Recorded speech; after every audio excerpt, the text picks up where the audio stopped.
Hey, managers of the Super Conference. This is your commissioner, Tyler Burkhart, here with the Week 1 recap.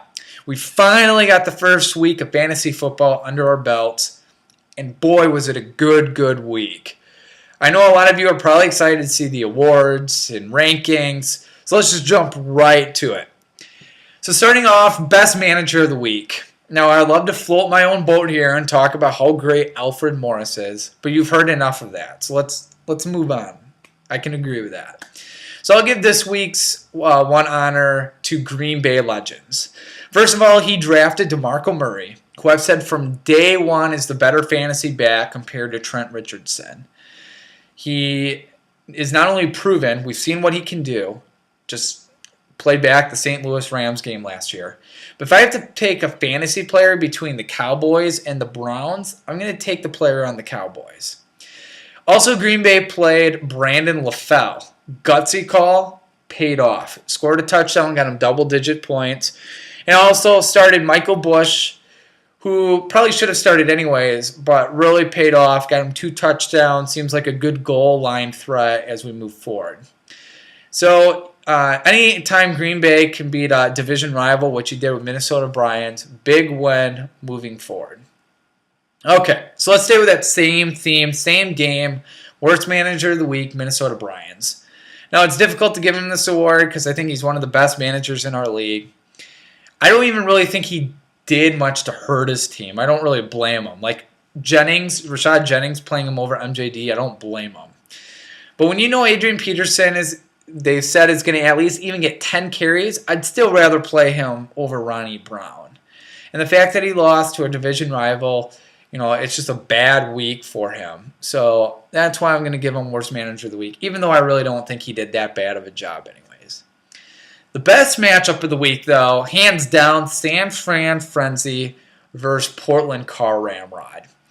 Now, great feature. I don't know why Yahoo decided to do it, but they did it, and it's awesome, is the recap function. So you can not only see the final score, but if you hit recap, they do a play-by-play analysis. Awesome. Love it.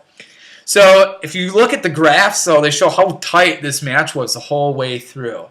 You had a great surprising performance from CJ Spiller, who looks great moving forward. But then you have a comeback by San Fran thanks to McFadden getting 10 or 13 receptions. I don't know how many, but a ton. Pierre Garçon has an 88-yard catch, and Matt Ryan goes berserk, and we'll get to that later. So just an awesome matchup. San Fran shows why I ranked them in the top 4 to begin with. So, but both teams look good moving forward. Just a special note, too, I'm just kind of curious why Portland Car Ramrod sat San Fran defense while spending a 6th-round pick on them. If you're going to spend that kind of pick on a defense, you better be playing them all fantasy weeks that you can, even if they're playing Green Bay. Just my take. All right, so the upset special, and I really don't think there was one, even though I predicted a lot of upsets for this week, kind of trying to take some risks to try to win the 5 FAB or the 10 FAB dollars. The closest to it was San Diego Whales over Fargo. Here's a fun fact for you that I just want to spit out. If you compare San Diego and Fargo's kickers in defense, San Diego won that matchup 32-18, so a 14-point differential. Well, guess what? San Diego beat Fargo by 14 points. So it goes to show you why we don't spend much time with defense and kicker. They actually can make a pretty significant difference when it comes to our fantasy matchups. So just make sure to pay attention to that. As I would say, playing Dan Carpenter against a Houston defense probably isn't the best decision. However, I think both of these teams look like top 6 teams moving forward. It'll be interesting to see how both react after this game. So the MVP of the week, hands down, Matt Ryan for San Fran Frenzy. Proved why Josh reached for him. I don't think we would label it as a reach anymore. Matt Ryan put up 32.5 fantasy points.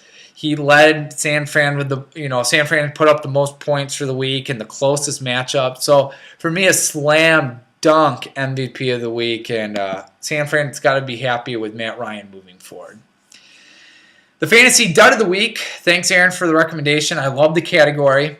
The one rule I'm going to make about this category is it cannot be a player that gets hurt in the middle of the game because we can't predict that. Like Fred Jackson, he should not be a Fantasy Dud because we didn't know he was going to get hurt.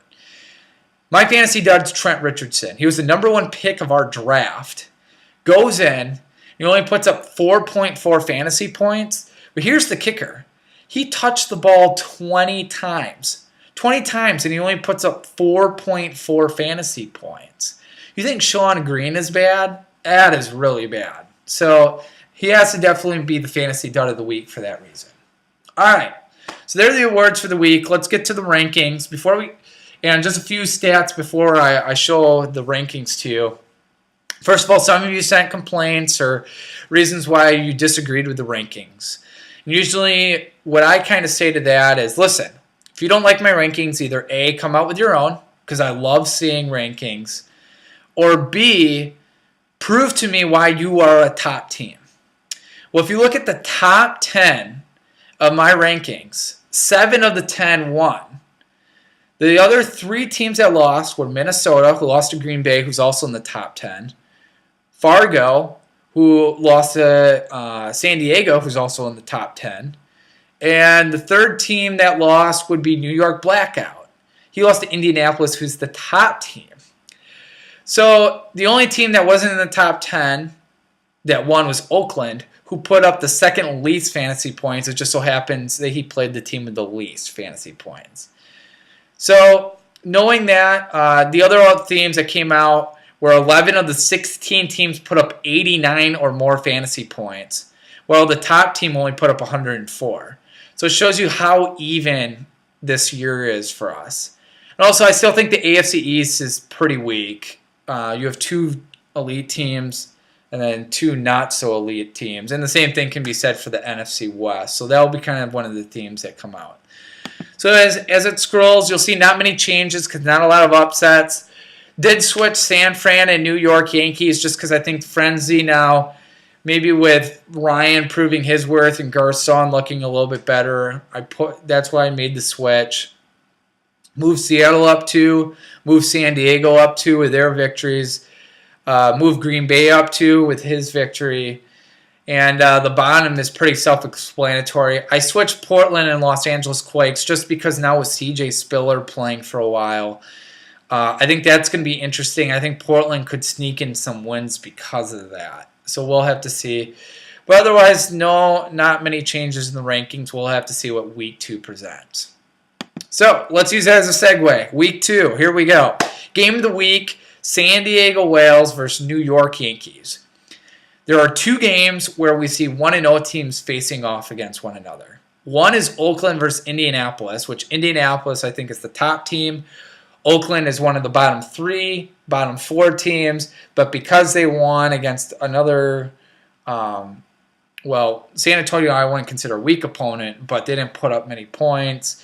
So I don't want to really highlight that. So really this is the only game that I'm really intrigued upon.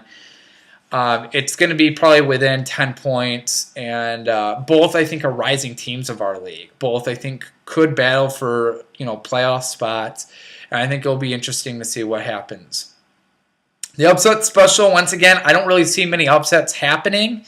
But if there's one, maybe Minnesota Bryans over San Fran Frenzy. This is just because, San Fran's 1-0, Minnesota's 0-1. But with a healthy Peterson, healthy MJD, Rivers taking on Tennessee, and then meanwhile, bad matchup for Andre Johnson, I think, against Jacksonville. Garcon is hurt with a foot injury. And, D'Angelo Williams doesn't look like a solid play. So that's why I have that upset. But to be honest with you, I think this is a pretty even matchup for Week 2. Otherwise, the only other thing they announce is Oakland Velos won the picks with getting 7 right. So he'll get the 10 FAB dollars. And just a reminder, go on the website, do your awards, and I will give you 5 extra FAB dollars for doing so. I'm your commissioner, Tyler Burkhart. Game on.